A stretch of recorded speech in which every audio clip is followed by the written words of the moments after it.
মইৰাবাৰীত AIUDFৰ জোৰ সমদল মৰিগাঁও জিলাৰ মইৰাবাৰীত আজি AIUDFৰ জোৰ সমদল প্ৰতিবাদী কাৰ্যসূচী ৰূপায়ণ কৰা হয়।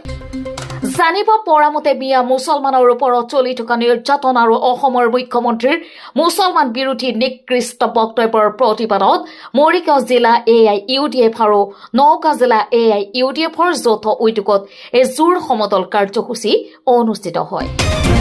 আজি সন্ধিয়া অনুষ্ঠিত হোৱা এই জোৰ সমদল অনুষ্ঠানটোত AIUDFৰ ধিং বিধানসভা সমষ্টিৰ বিধায়ক আলহাজ আমিনুল ইছলাম, চামগুৰি সমষ্টিৰ প্ৰাক্তন বিধায়ক আব্দুল আজিজ, মৰিগাঁও জিলা সমিতিৰ সভাপতি ছিদ্দিক আহমেদ আৰু নওগাঁ জিলা সমিতিৰ সভাপতি মতিউৰ ৰহমানৰ লগতে AIUDFৰ প্ৰায় সহস্ৰাধিক কৰ্মী সমৰ্থক উপস্থিত আছিল। আমি পুনৰবাৰ জনাব লৈছো মইৰাবাৰীত AIUDFৰ জোৰ সমদল। মৰিগাঁও জিলাৰ মইৰাবাৰীত আজি AIUDFৰ জোৰ সমদল প্ৰতিবাদী কাৰ্যসূচী ৰূপায়ণ কৰা হয়। জানিব পৰা মতে বিয়া মুছলমানৰ ওপৰত চলি থকা নিৰ্যাতন আৰু অসমৰ মুখ্যমন্ত্ৰীৰ মুছলমান বিৰোধী নিকৃষ্ট বক্তব্যৰ প্ৰতিবাদত মৰিগাঁও জিলা AIUDF আৰু নওগাঁ জিলা AIUDFৰ যৌথ উদ্যোগত এই জোৰ সমদল কাৰ্যসূচী অনুষ্ঠিত হয়। আজি সন্ধিয়া অনুষ্ঠিত হোৱা এই জোৰ সমদল অনুষ্ঠানটোত AIUDFৰ ধিং বিধানসভা সমষ্টিৰ বিধায়ক আলহাজ আমিনুল ইছলাম, চামগুৰি সমষ্টিৰ প্ৰাক্তন বিধায়ক আব্দুল আজিজ, মৰিগাঁও জিলা সমিতিৰ সভাপতি ছিদ্দিক আহমেদ আৰু নওগাঁ জিলা সমিতিৰ সভাপতি মতিউৰ ৰহমানৰ লগতে AIUDFৰ প্ৰায় সহস্ৰাধিক কৰ্মী সমৰ্থক উপস্থিত আছিল। News desk report UNB news.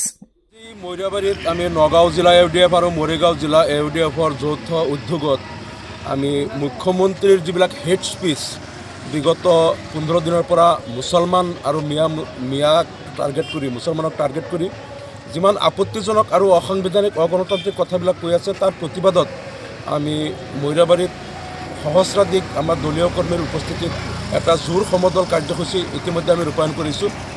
আৰু আমি সকীয়াই দিছোঁ, মুখ্যমন্ত্ৰীয়ে আজিও কৈছে যে মিয়াসকলে সত্ৰৰ মাটি দখল কৰে, তেওঁলোকে লাভ জেহাদ কৰে, আমাৰ বোৱাৰী ছোৱালীক ধৰ্ষণ কৰে, গতিকে তেওঁলোকৰ ৰিক্সা ভাড়া কমাই দিব কৈছোঁ, অসমৰ পৰা তেওঁলোকক খেদিব লাগিব।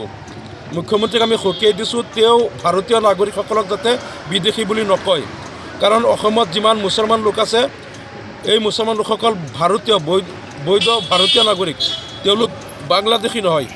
বাংলাদেশী কোনো মুছলমানে অসমৰ ভোটাৰ তালিকাত নাম অন্তৰ্ভুক্ত নকৰে বা NRCৰ কাৰণে আবেদন নকৰে। যিমান অসমত মুছলমান ভোটাৰ তালিকাত অন্তৰ্ভুক্ত হৈছে বা NRCত আছে তেওঁলোক বৈধ ভাৰতীয়। গতিকে এই বৈধ ভাৰতীয় নাগৰিকসকলক বাৰে বাৰে বিদেশী বুলি বা বাংলাদেশী বুলি তেওঁলোকে অপমান কৰি আছে। এইটো গণতান্ত্ৰিক এখন দেশৰ কাৰণে দুৰ্ভাগ্যজনক। আৰু অসমৰ মুছলমান যথেষ্ট ধৈৰ্যশীল, সংযম ৰক্ষা কৰি চলে। তাৰ সুবিধা গ্ৰহণ কৰি মুখ্যমন্ত্ৰী আৰু বিজেপি দলৰ নেতা পালে নেতাই এই লোকসকলক বিদেশী বাংলাদেশীৰ তেওঁলোকক চাপ লগাই বিভিন্ন ধৰণে অত্যাচাৰ অনাচাৰ কৰি আছে। আৰু মুখ্যমন্ত্ৰীয়ে মুকলিভাৱে সকলো ধৰ্মৰ লোকক তেওঁলোক মুকলি আহ্বান জনাই আছে মিয়া মুছলমানক অত্যাচাৰ কৰিবলৈ। গতিকে আমি আজি ভাৰতৰ ৰাষ্ট্ৰপতি মহোদয়ক আমাৰ দলৰ ফালৰ পৰা আমি এটা স্মাৰক পত্ৰ দিছোঁ, মুখ্যমন্ত্ৰীক ক্ষমতাৰ পৰা অপসাৰণ কৰিব লাগে আৰু মুখ্যমন্ত্ৰীক NSA নেশ্যনেল ছিকিউৰিটি এক্টৰ অধীনত বন্দী কৰি অসমত নিৰ্বাচন পাতিব লাগে, কাৰণ তেওঁ অসমত সাম্প্ৰদায়িক সংঘাত লগাব বিচাৰিছে। তাৰ বিৰুদ্ধে আমি আজি মইৰাবাৰীত সহস্ৰাধিক AIUDF দলৰ কৰ্মী আমি জোৰ সমদল কৰিছোঁ। আৰু এটা কথা সকীয়াই দিছোঁ যে বহুত হৈ গ'ল, আপোনালোকে বহুত আমাৰ এই বৈধ ভাৰতীয় নাগৰিকক বিদেশী বাংলাদেশী সন্দেহযুক্ত নাগৰিক অনুপ্ৰৱেশকাৰী আৰু ভোটাৰ অচিনাকি বুলি বহুত দিন আপোনালোকে কিন্তু বহুত অপমান কৰিলে। এই ভাৰতীয় নাগৰিকসকলে ইমান দিন মুখ বন্ধ কৰি সহ্য কৰি গ'ল।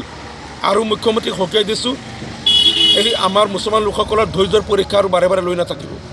কোনো বাংলাদেশী মুছলমানে ভোটাৰ লিষ্টত নাম অন্তৰ্ভুক্ত নকৰে বা NRCৰ কাৰণে আবেদন নকৰে।